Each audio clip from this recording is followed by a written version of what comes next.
Hugh, moving on from the harbour and going to the other side of the old dock.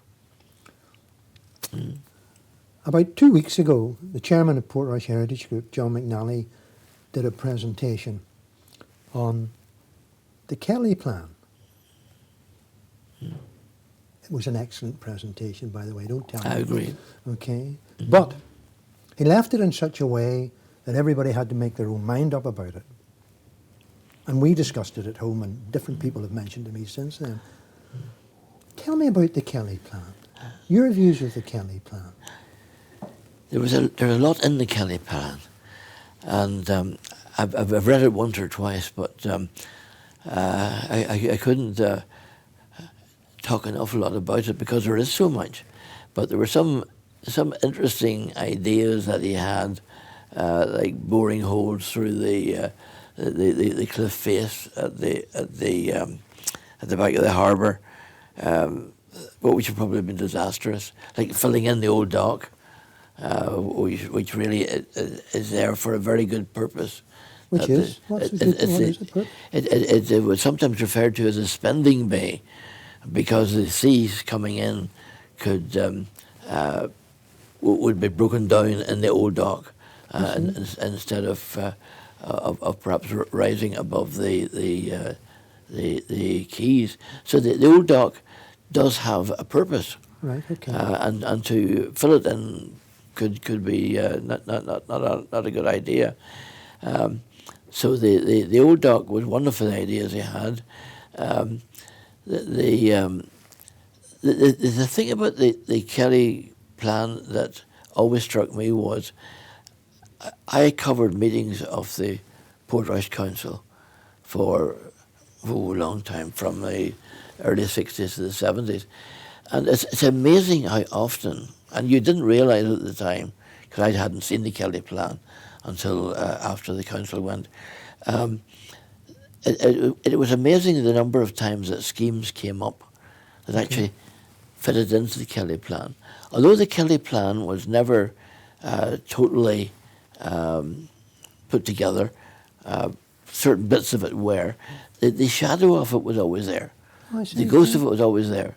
And whether this was in the minds of people like W.R. Knox, who had been a councillor at the time of the Kelly plan, and whether they still remembered these ideas that Kelly had. I mean, like the swimming pool, for example, where the Kerr Street Green is. That scheme came up in the 1970s. I remember writing about it for the council. It's interesting to think of that.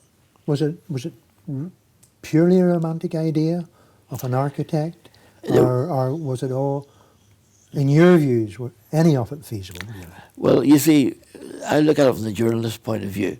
Yes. And from the journalist's point of view, it's full of good stuff. There's a great copy there.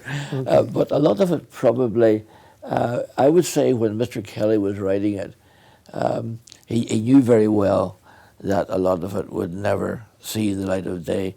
But perhaps that was the idea of it, that it was, he was presenting a number of ideas for the councillor to pick from. The expense of completing the Kelly plan, well, it couldn't have been done, especially at the end of the war. Everything was being cut back. For example, when the Causeway tram came up for sale, the council couldn't buy it.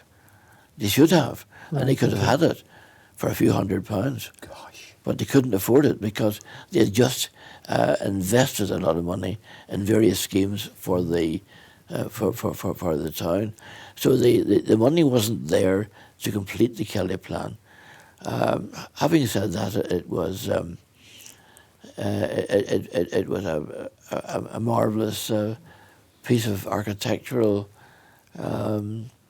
what's the word, genius? Yes, I mean, I was intrigued by it.